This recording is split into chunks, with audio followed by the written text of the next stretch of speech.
तो मेरे प्रिय साधकगण, आज जो विषय मैं उठाने जा रहा हूं, पता नहीं आप सहमत होंगे या नहीं होंगे। मैं चर्चा करूंगा जो जन जन में व्याप्त कुचाल कैकेयी के बारे में, और यह सिद्ध करना चाहूंगा कि कैकेयी निर्दोष थी। तो इसलिए आज का टॉपिक है निर्दोष कैकेयी। वो दिन था, उस दिन पूरे राजमहल में चहल पहल था।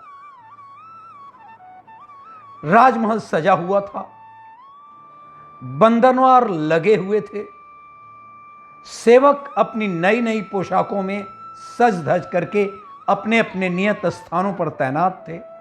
और हो भी क्यों नहीं,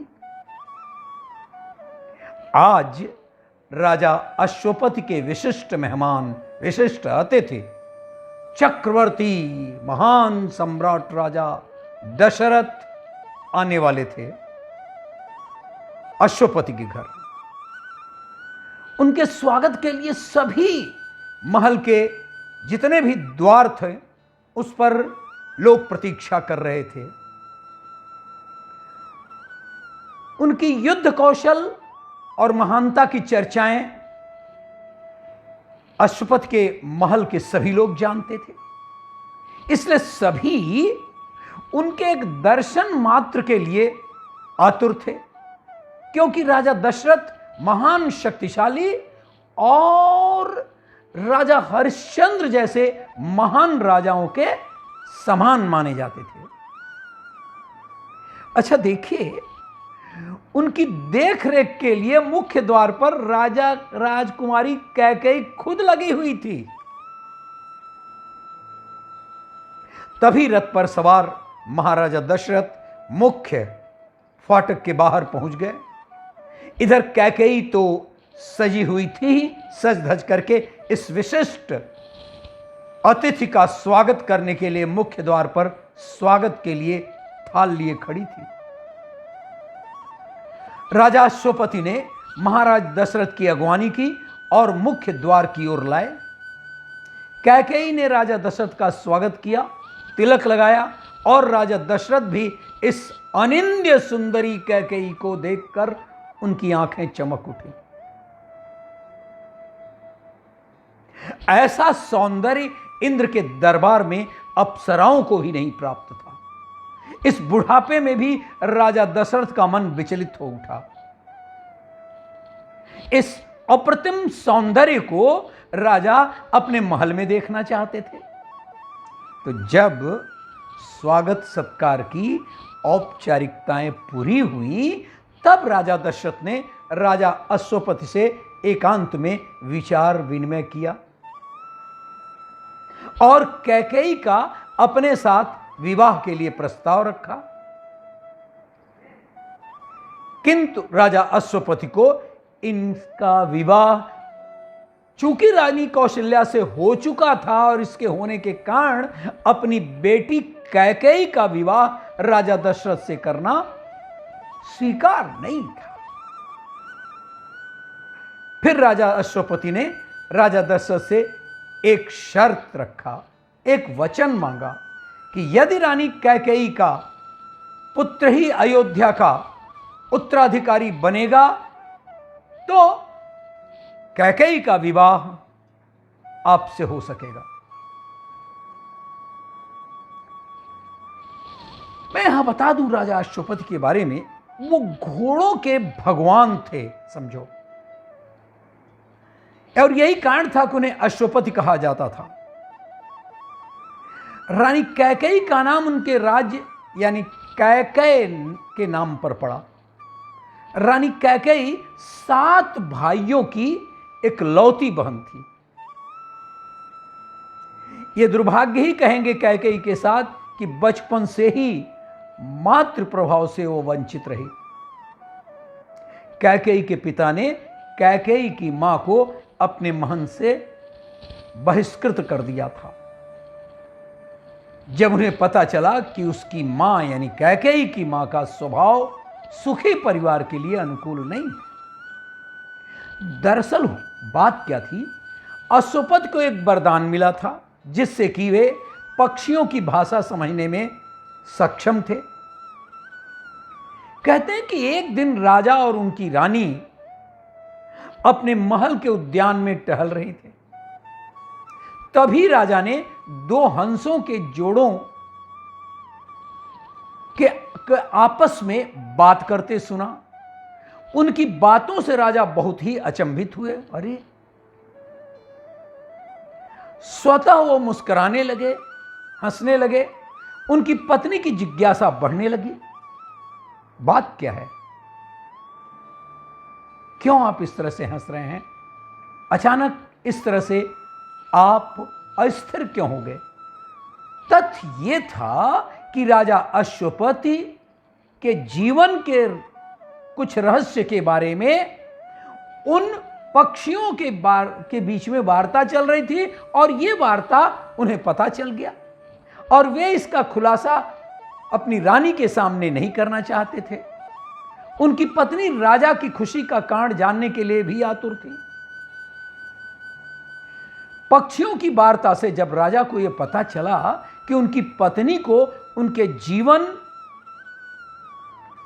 और उनकी भलाई के लिए अनुकूल नहीं है और वो कोई परवाह नहीं करती है, तो उन्होंने उनको अपने घर से बहिष्कृत कर दिया पक्षियों की बात पर। इसके बाद कैकेयी ने अपनी मां को दोबारा नहीं देखा और फिर कैकेयी के देखभाल उनकी दासी मंथरा, खूब सुने होंगे आप लोग, मंथरा ने किया। वही मायके में बड़ी चतुर,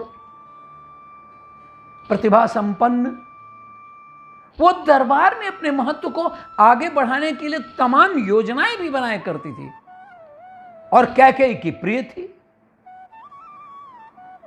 इसलिए कैकेयी का बचपन और शुरुआती जीवन इस तरह से व्यतीत हुआ। अच्छा, राजा दशरथ की पहली पत्नी कौशल्या को तो कोई पुत्र था नहीं, इसलिए उन्होंने यह वचन अपने मन की दुर्बलता कहिए या संतान लोभ की कुछ खास विचार नहीं किया और यह वचन दे दिया कि कैकेयी का विवाह मेरे साथ हो जाएगा तो बहुत अच्छा है। इसके बाद अयोध्या के राजा दशरथ से रानी कैकेयी की शादी हो गई। लेकिन दशरथ का यह जो सोच था कि चूंकि कौशल्या मां नहीं बनी थी इसलिए कैकेयी को संतान होगा, हाय रे दुर्भाग्य, शादी के बाद कैकेयी भी मां नहीं बन सकी। और इसके बाद राजा दशरथ की शादी सुमित्रा से हुई जो काशी के राजा की पुत्री थी, किंतु वह भी नहीं मां बन सकी। फिर परिणाम यह निकला कि राजा दशरथ पिता नहीं बन सकते थे। राजा दशरथ को कोई पुत्र नहीं होने के कारण वो बहुत दुखी हो गए।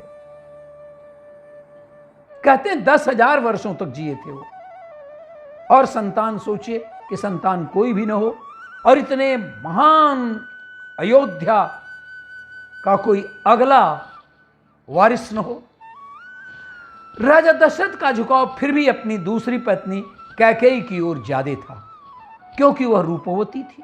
मैं आप पहले बता चुका हूं कि अनन्य सुंदरी थी और युद्ध कला में निपुण भी। साथ ही वह कैकेयी जैसे महान शक्तिशाली देश की राजकुमारी भी थी, जो कौशल्या और सुमित्रा के पक्ष में बात नहीं थी।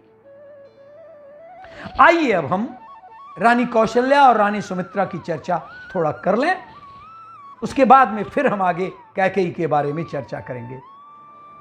तो थोड़ा संक्षेप में हम जान लें।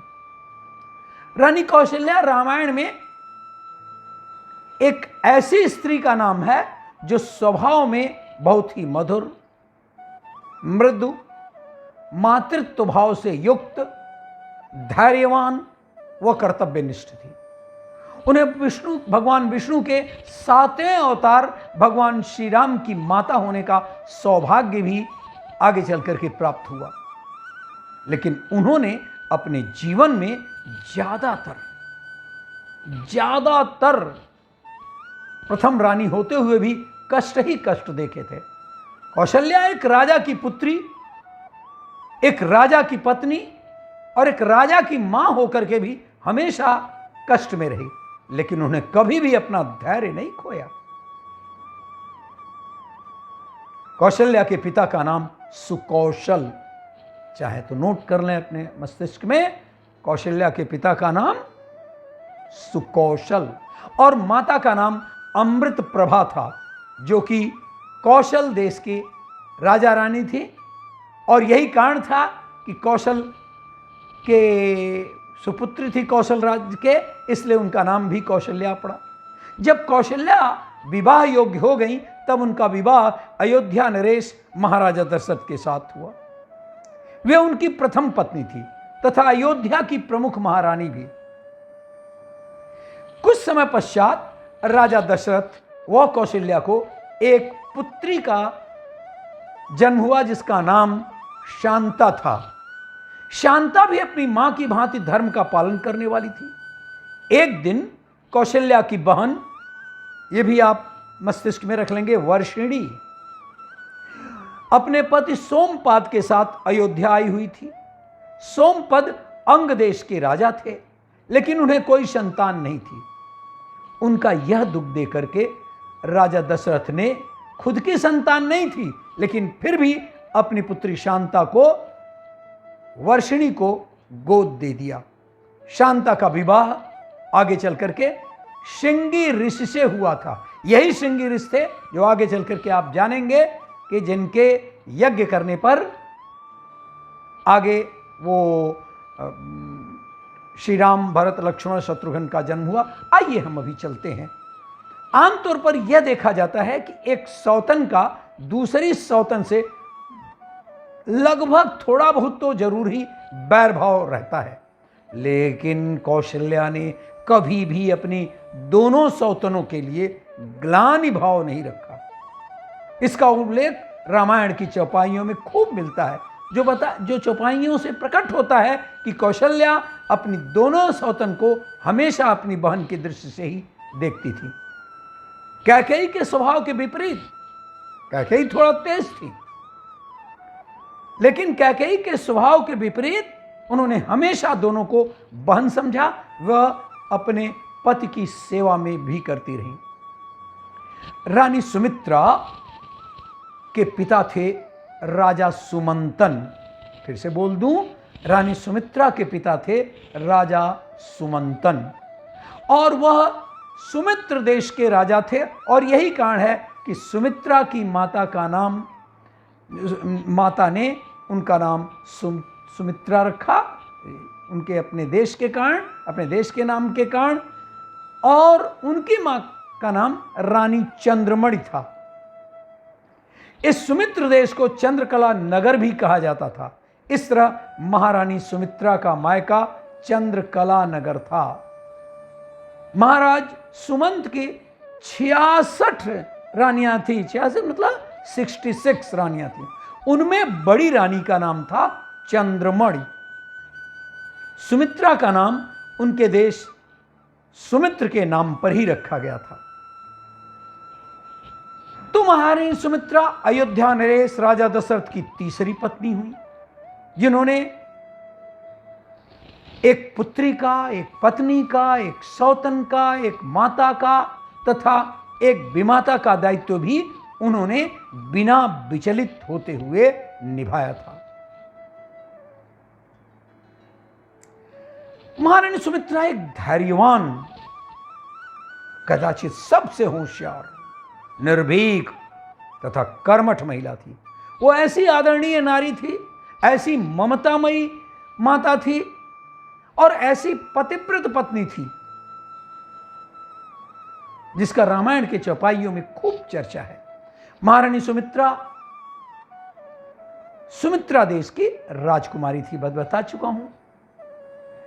किंतु सुमित्रा का असली नाम पूर्णावती था और यह पूर्णावती नाम उनका वास्तविक नाम था तथा उनके राज्य में लोग इसी नाम से बुलाते थे। जब भी उनके महल में कोई भी मांगलिक कार्य होता था तो सुमित्रा को ही चौक पूरने के लिए बुलाया जाता था, क्योंकि वह सबसे अच्छा चौक पूर्ति थी। इसलिए उनका नाम भी पूर्णावती हो गया। एक तो सुमित्रा और दूसरा नाम पूर्णावती। महारानी सुमित्रा अयोध्यापति महाराजा दशरथ की तीसरी पत्नी थी और महाराजा दशरथ को जब पहली पत्नी कौशल्या और दूसरी पत्नी कैकेयी से पुत्र की प्राप्त नहीं हुई तब उन्होंने महारानी सुमित्रा के साथ विवाह किया था। किंतु दुर्भाग्य देखिए, महारानी सुमित्रा के गर्भ से भी संतान की उत्पत्ति नहीं हुई। महाराजा दशरथ ने संतान प्राप्ति के लिए फिर यज्ञ करवाया। किससे यज्ञ करवाया?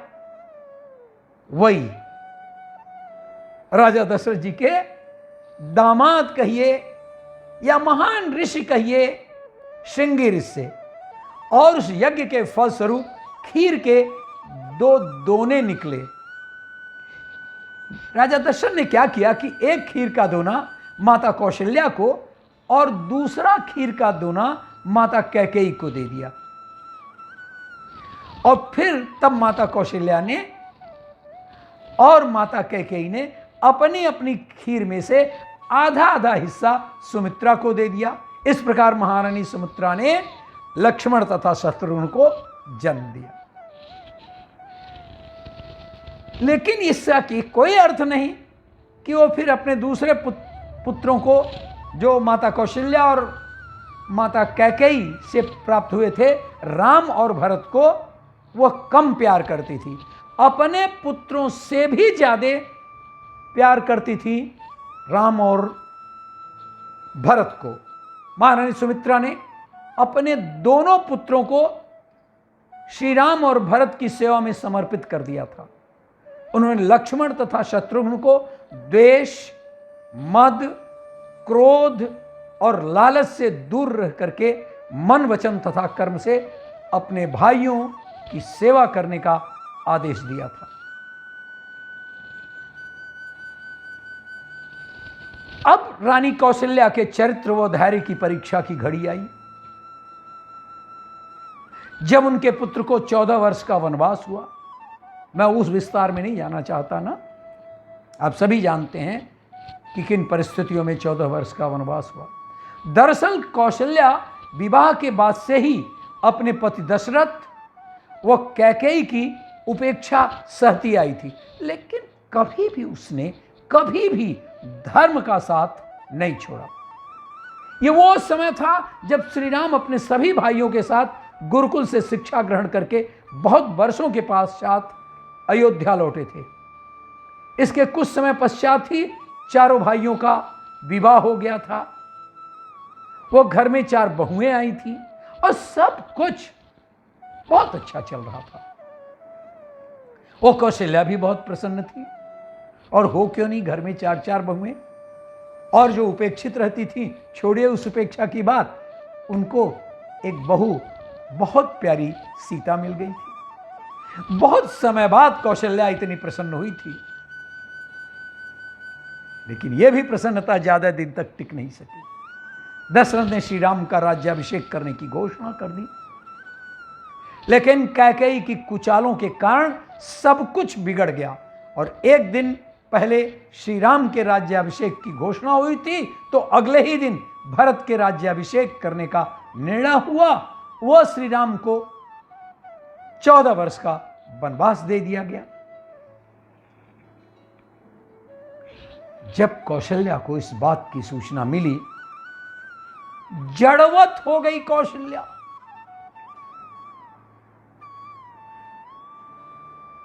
कुछ होश ही नहीं रहा उसको।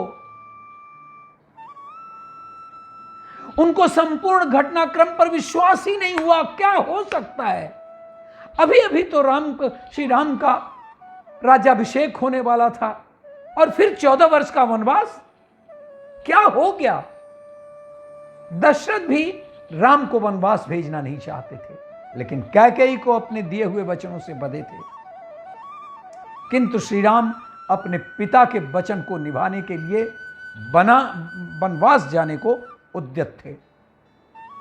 जब श्री राम कौशल्या से मिलने आए तब पहली बार कौशल्या के सामने धर्म संकट आया। उसे अपना पतिव्रत भी धर्म निभाना था, लेकिन मां का भी धर्म अड़े आ रहा था। एक उनके सामने अपने पति के दिए हुए वचनों की लाज रखना था, तो दूसरी ओर अपने पुत्र को 14 वर्ष का भीषण संकटों से बचाना था।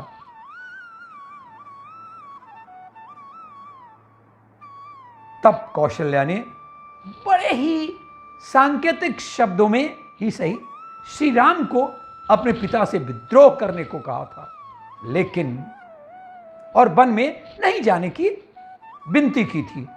लेकिन कौशल्या का जो संस्कार, जो शिक्षा, जो हर पल अपने बेटे को दी थी, उसी कौशल्या ने अपने पुत्र के मन में ऐसे गुण भर दिए थे जो ऐसा नहीं कर सकता था। और इसी के साथ कौशल्या की बहू और श्री राम की पत्नी माता सीता और सुमित्रा के पुत्र लक्ष्मण ने भी वनवास जाने का निर्णय कर लिया। ये सब आप जानते हैं।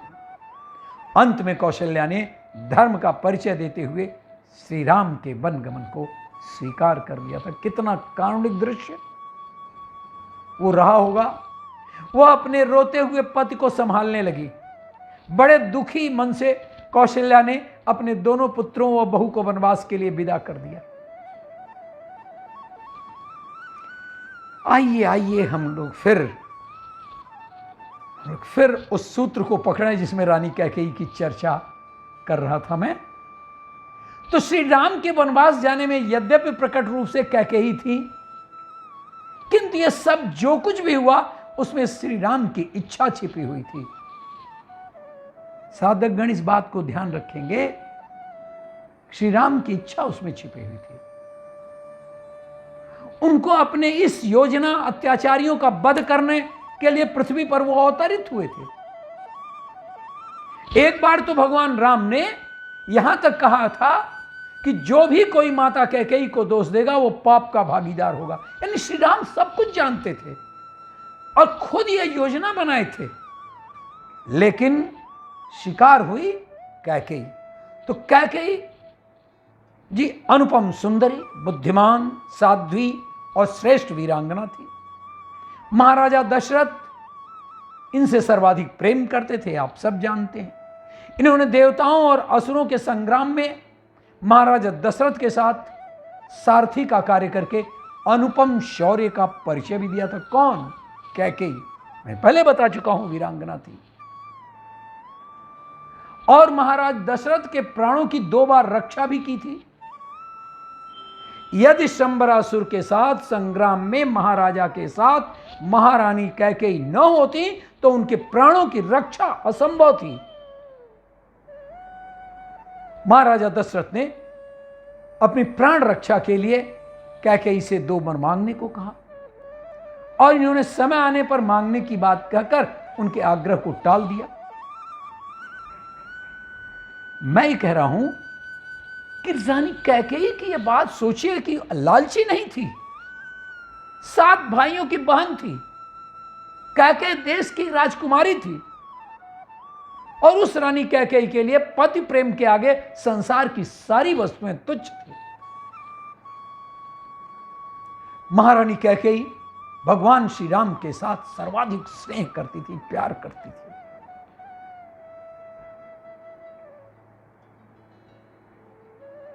कैकेयी के महल में ही श्री राम रहा करते थे और जब श्री राम के युवराज बनाए जाने का संवाद सुना तो आनंद मग्न हो गई। मंथरा के द्वारा यह समाचार पाते ही उन्होंने उसे अपना मूल्यवान आभूषण प्रदान कर दिया और कहा, मंथरे तू आज मैं इतनी खुश हूं और तूने मुझे बड़ा ही प्रिय समाचार सुना है, इसलिए मेरे लिए श्री राम के अभिषेक के समाचार से बढ़कर दूसरा कोई समाचार नहीं हो सकता। चाहे जो भी मुझसे मांग ले, आज मैं वो सब दे दूंगी जो तेरे मन में मनोरथ होगा। इसी से पता लगता है कि वह श्री राम से कितना प्रेम करती थी। किंतु इन्होंने मंथरा की विपरीत बात सुनकर उनकी जीव तक खींचने की बात कह दी थी। और वही निमित्त बनी। रानी कैकेयी के श्री राम वनगमन में निमित्त बनने का प्रमुख कारण श्री राम की प्रेरणा से देव कार्य के लिए सरस्वती देवी द्वारा इनकी बुद्धि का परिवर्तन कर दिया जाना था। अन्यथा इनोसेंट थी कैकेयी। देवताओं ने सरस्वती माता से अनुरोध किया कि हे माता, हमारी बड़ी विपत्ति को देखकर आप वही कीजिए जिससे श्री रामचंद्र जी राज्य त्याग कर वन को चले जाएं और देवताओं का सब कार्य सिद्ध हो जाए। देवता लोग कह रहे हैं कि विपत्ति हमारी बिलो की बड़ी मातु, क्रिया सब आजू, राम जाहि बन राजू, तजी हो ही सकल सुर काजू। वाह वाह ये देवता लोग। और आगे कहते हैं, बार बार गही चरण सकोची, चली विचार विबुध मति सोची। आगे तुलसीदास जी लिखते हैं कि ऊंच निवास नीच करतुति, देख न सकई पराई विभूति। ये देवताओं के लिए तुलसीदास जी लिखते हैं। तो देवता लोग बार बार चरण पकड़कर सरस्वती को संकोच में डाल दिया और तब वह यह विचार कर चली कि देवताओं की बुद्धि ओछी है, नीच है। इनका निवास तो है ऊंचा जरूर, पर इनकी करनी नीची है। यह दूसरे का ऐश्वर्य नहीं देख सकते। श्री राम का राज्याभिषेक इन्हें खल रहा है। माता सरस्वती का मंत्र मंथरा और कैकेयी पर पड़ा और वह सफल हो गई। कैकेयी ने जो भी सोचा था, जो भी उनका अगाध प्रेम राम पर था, वो बुद्धि एकदम पलट गई। कैकेयी ने न केवल भरत के लिए राजमगदी मांगा, बल्कि श्री राम के लिए 14 वर्ष का वनवास भी मांग लिया। ऐसा ही सरस्वती ने मंथरा के माध्यम से कैकेयी को संदेश दिया गया और यह था देवताओं के कुचक्र का प्रभाव, जिसे मां शारदा ने स्वीकार करके इन दोनों की मत पलट दी। फिर भी देवता लोग सतर्क रहे, कहीं बात बीच में बिगड़ न जाए। जब भरत ननिहाल से अयोध्या पहुंचे और यहां की स्थिति देखकर हतप्रभ हो गए, किसी की भी बात नहीं मानकर एक ही उनका निर्णय रहा, चित्रकूट चलो। और चित्रकूट चलकर अपने भैया श्री राम, लक्ष्मण और माता सीता को हम वापस लाएंगे, उन्हें वापस राजगद्दी पर बैठाएंगे, उनके बदले में मैं वनवास चला जाऊंगा। यह बात सुनकर देवताओं में फिर से खलबली मच गई। देवराज इंद्र को कुछ समझ में नहीं आया, अब क्या करें, सब कुछ तो बात बन गई थी। फिर उन्होंने देवगुरु बृहस्पति से पुनः निवेदन किया, आप कुछ करें, ये तो देखता हूं फिर बीच में सब काम बिगड़ना चाहता है। और देवता जानते थे कि राम संकोची हैं और प्रेमवश भरत की बात मानेंगे। वो चौपाई में कहा गया है, राम संकोची प्रेमवश भरत सप्रेम पयोधि, बनी बात बिगड़न चाहती, करी जतन छल शोधि। किसको कह रहे हैं? किसको कह रहे हैं? देवगुरु बृहस्पति को। यह अयोध्या कांड का 217वां दोहा था। फिर आगे, बचन सुनत सुर गुर मुस्काने, सहस नयन बिन लोचन जाने, मायापति सेवक सन माया, करई तो उलटी परई सुर राय। अरे कहां दुष्टो, देवताओं बहुत मत बको, ये सब बात उल्टी पड़ जाएगी। तो इस तरह से देवराज इंद्र देवगुरु बृहस्पति से प्रार्थना कर रहे हैं कि श्री रामचंद्र जी तो संकोची हैं और प्रेम के वश भी हैं, और भरत जी प्रेम के समुद्र हैं, तो बनी बनाई बात बिगड़ना चाहती है। अर्थात कहीं ऐसा न हो कि भरत जी श्री राम को वन से वापस ला दें। इसलिए हे देवगुरु, हे बृहस्पति, कुछ ढल ढूंढिए, कुछ छल कीजिए, कुछ उपाय कीजिए। इंद्र के वचन सुनते ही देवगुरु बृहस्पति मुस्कुराए। उन्होंने कहा, 1000 नेत्रों वाले इंद्र को ज्ञान की दृष्टि से नेत्रों से रहित समझा जाए, अर्थात मूर्ख समझा जाए। और कहा, देवराज इंद्र, माया के स्वामी श्री रामचंद्र जी के सेवक के साथ कोई भी यदि माया करता है, छल कपटता है, तो वह उलट करके उसके ही ऊपर आ जाता है। आशा यह, अब कोई कुचाल चलने की बात मत सोचो। चौपाई में क्या गया है? जो अपराध भगत संग करई, राम रोष पावक सो जरई, लोकहु वेद विदित इतिहासा, यह महिमा जानई दुर्वासा। ऐसे ही दुर्वासा ने भी एक बार किया था ऐसा ही छल, और उसके बाद से उनको पूरे जगत में कहीं शरण नहीं मिला था। तो देवगुरु बृहस्पति आगे कहते हैं, जो भी भगवान श्री राम के भक्त का अपराध करता है, वह श्री राम के क्रोध की ज्वाला में जल जाता है। लोक और वेद दोनों में यह इतिहास खूब प्रसिद्ध है, और इस महिमा को दुर्वासा भी भली भांति जानते हैं। जाकर के बात करो दुर्वासा से। अब आप सोच सकते हैं कि देवताओं की कितनी प्रबल योजना थी, और उसके प्रभाव में भला मंथरा और कैकेयी की क्या बिसात थी जी, उनकी क्या औकात थी जो यह इस प्रकार के जाल में न फंस सके। अन्यथा श्री राम और सीता के प्रति कैकेयी का वह अगाध अद्भुत गहरा प्रेम था कि जब श्री राम को युवराज बनाने की बात मंथरा ने बताया था, तो उन्होंने मंथरा से कहा था, जो विधि जन्म देई करी छोहू, क्या कहते हैं कि जो विधि जन्म देई करी छोहू, होहु राम सिय पूत पतोहू, प्राण ते अधिक राम प्रिय मोरे, तिनके तिलक छोभ कस्तो मोरे।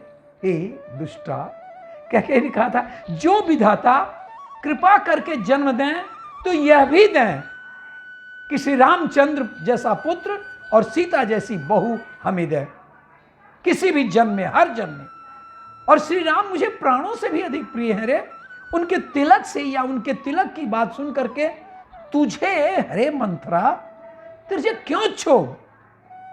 किंतु सरस्वती क्या करती? अबोध अयानी कैकेयी क्या करती? वो सयानी नहीं थी। मैं प्रयोग कर रहा हूं शब्द अयानी। सरस्वती मां ने कैकेयी और मंथरा की मति को तो पलट दिया था ना, इसलिए अपने विचार के प्रतिकूल वह अलग ही बोली, और परिणाम यह हुआ कि श्री राम का वनगमन हुआ तथा श्री भरत के लिए राजगद्दी की बात मान ली गई। मतलब भरत ने स्वीकार नहीं किया, लेकिन जनमानस में यानी राजा दशरथ और कौशल्या जी ने मान ही लिया। उनका जो मंत्री परिषद था, यह बात अलग है कि भरत ने इस प्रस्ताव को नहीं मानकर उल्टे न केवल माता कैकेयी को कुलच्छनी कुचालिनी कहा, जीवन भर मां से नहीं बात किया, मां से नहीं बात करने का संकल्प ले लिया था। महारानी कैकेयी ने भगवान श्री राम की लीला में सहायता करने के लिए जन्म लिया था। यदि श्री राम का अभिषेक हो जाता तो वनगमन के बिना श्री राम का ऋषि मुनियों को दर्शन कैसे होता, रावण का वध कैसे होता, साधुओं की रक्षा कैसे होती, दुष्टों का विनाश कैसे होता, धर्म का संरक्षण कैसे होता। अवतार के प्रमुख कार्य नहीं हो पाते। इससे स्पष्ट है कि कैकेयी ने श्री राम की लीला में सहयोग करने के लिए ही जन्म लिया था। इसके लिए उन्होंने चिरकालिक अपयश के साथ पापिनी, कुलघातिनी, कलंकरी और क्या क्या कुविशेषण नहीं उनको मिला। अनेक बुरी उपाधियों को वो मौन रह करके स्वीकार करती रही। चित्रकूट में जब माता कैकेयी श्री राम से एकांत में मिली, तब इन्होंने अपने नेत्रों में आंसू भरकर उनसे कहा, हे राम, माया से मोहित होकर के मैंने बहुत बड़ा अपकर्म दुष्कर्म किया है। आप मेरी कुटिलता को क्षमा कर दें। क्योंकि साधु जन क्षमाशील होते हैं। देवताओं का कार्य सिद्ध करने के लिए आपने ही मुझसे यह काम करवाया है। मैंने आपको पहचान लिया है राम, और देवताओं के लिए भी मन, बुद्धि और वाणी से आप परे हैं। भगवान श्री राम ने उनसे कहा, महाभागे, हे मां, तुमने जो कहा वो झूठ नहीं है। मेरी प्रेरणा से ही देवताओं का कार्य सिद्ध करने के लिए तुम्हारे मुख से वे शब्द निकले थे। तुम्हारा लेश मात्र कोई दोष नहीं है। इसलिए अब तुम जाओ। कहां से? चित्रकूट से में बात कर रहे हैं। सर्वत्र आसक्ति रहित मेरी भक्ति के द्वारा तुम मुक्त हो जाओगे। भगवान श्री राम के इस कथन से भी यही स्पष्ट होता है कि कैकेयी जी श्री राम की अंतरंग भक्त, तत्व ज्ञान संपन्न और सर्वथा निर्दोष थी।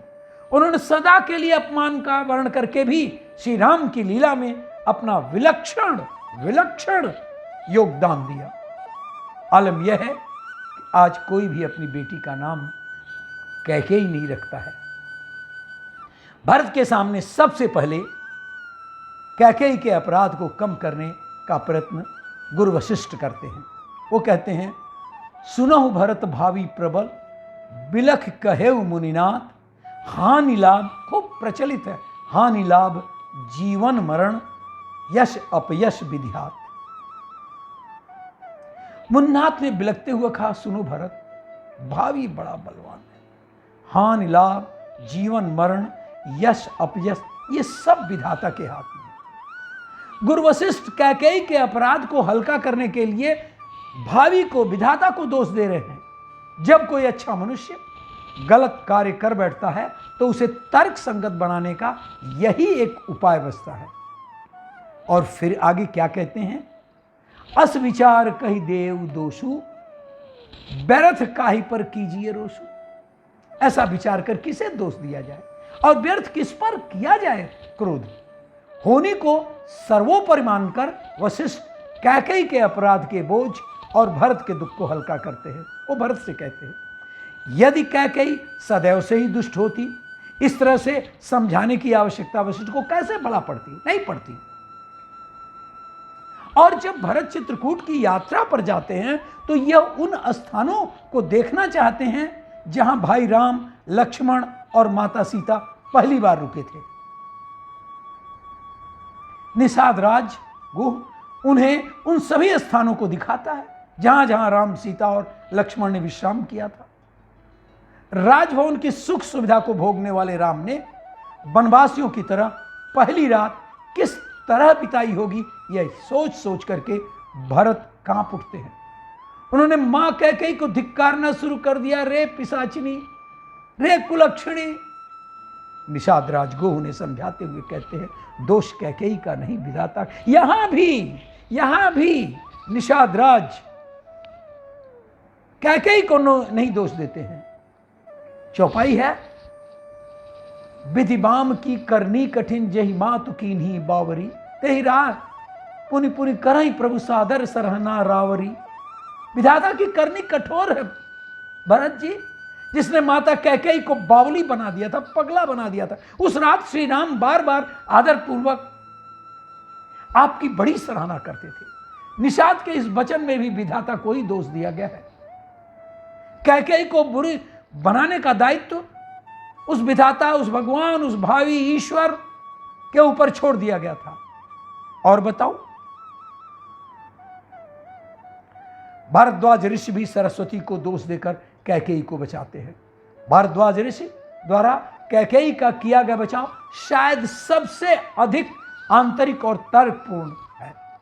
सबसे पहले भारद्वाज ही घोषित करते हैं, अपनी करनी पर कैकेयी पछताई थी। कौन कहा था? किसी ने पहले नहीं बात किया था।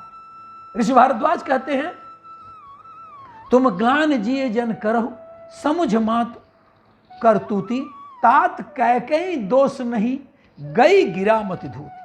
अयोध्या कांड से है, यह अयोध्या कांड का 206वां दोहा है। सो भावी बस रानी अयानी, करि कुचाल अंतः पछतानी। अयानी से यहां अर्थ बेसमझ से है, सयानी का उल्टा है अयानी। तो भारद्वाज ऋषि ने भी श्री राम का वनगमन भावी वश मानते हैं। बेसमझ रानी तो भावी बस ये सब कुचाल करके और अंत में पछताई भरत कैकेयी को निर्दोष सिद्ध करने के लिए सबसे प्रबल और करुणामय तर्क भारद्वाज का ही है। सबकी तरह वह भी भावी को ही दोष देते हैं, लेकिन भारद्वाज ऋषि दो और बड़ी प्यारी बात कहते हैं। क्या? सबसे बड़ी बात यह है कि रानी को बेसमझ हुआ कहते हैं। सयानावती यदि दुष्टता करे तो उसका काइयापन कहा जाएगा, किंतु यदि अयाना अबोध व्यक्ति दुष्टता करे तो उसकी अबोधता कहा जाएगा। और काइया व्यक्ति यद्यपि दंडनीय है, लेकिन अबोध और अयाना व्यक्ति क्षम्य। इसलिए कैकेयी को अयानी कहकर भारद्वाज ने सभी से कैकेयी के प्रति क्षमापूर्ण होने का संकेत देते हैं। भारद्वाज जी दूसरी बात यह कहते हैं कि कैकेयी कुचाल करके अंत में पछताई भी, इससे कैकेयी का चरित्र दिव्य बनता है। कोई बुरा कार्य करके यदि पछताए तो यह चरित्र की सबसे बड़ी विशेषता होती है।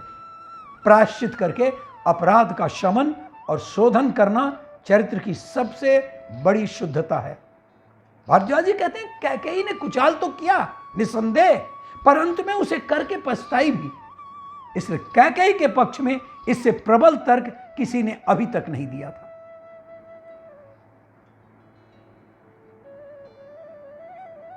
राम जब कैकेयी से मिलते हैं तो अपने व्यवहार से उनके मन को और साफ करने का प्रयास करते हैं।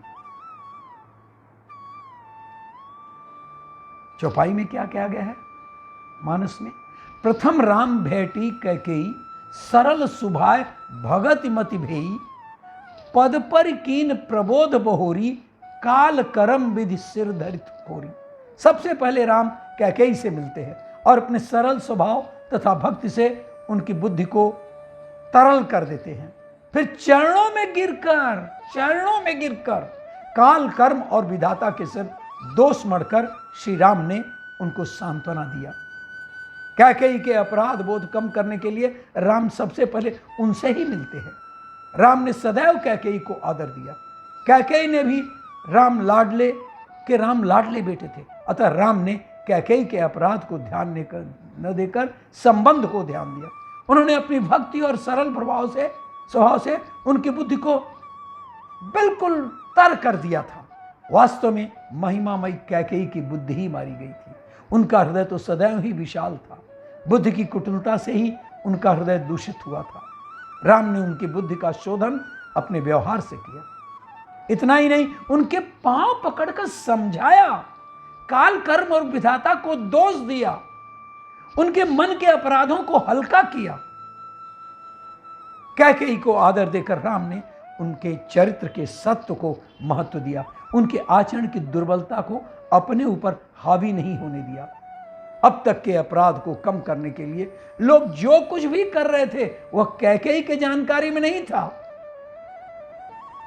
लेकिन भरत के मन को हल्का करने के लिए ऐसी बात कर रहे थे, ऐसा लोग कहते हैं। आज राम निश्चल भाव से कैकेयी की बुद्धि को भक्ति भाव से भिगो रहे थे। कैकेयी भी राम लक्ष्मण सीता को चित्रकूट में दयनीय देख करके भीतर पर छटपटा उठी। क्या? चौपाई में देखिए, लख से सरल दो भाई, कुटिल रानी पछतानी अघाई, अवन जमहि जांचत कैकेयी, महीन बीच विधु मीच न हुई। सीता सहित दोनों भाइयों राम और लक्ष्मण के सरल स्वभाव को देखकर रानी कैकेयी बहुत पछताई। वह पृथ्वी तथा यमराज से याचना करती है, हे धरित्री, हे धरती मां, बीच में क्यों नहीं तू फट जाती और मैं तुम में समा जाती, और विधाता मृत्यु भी नहीं देता है।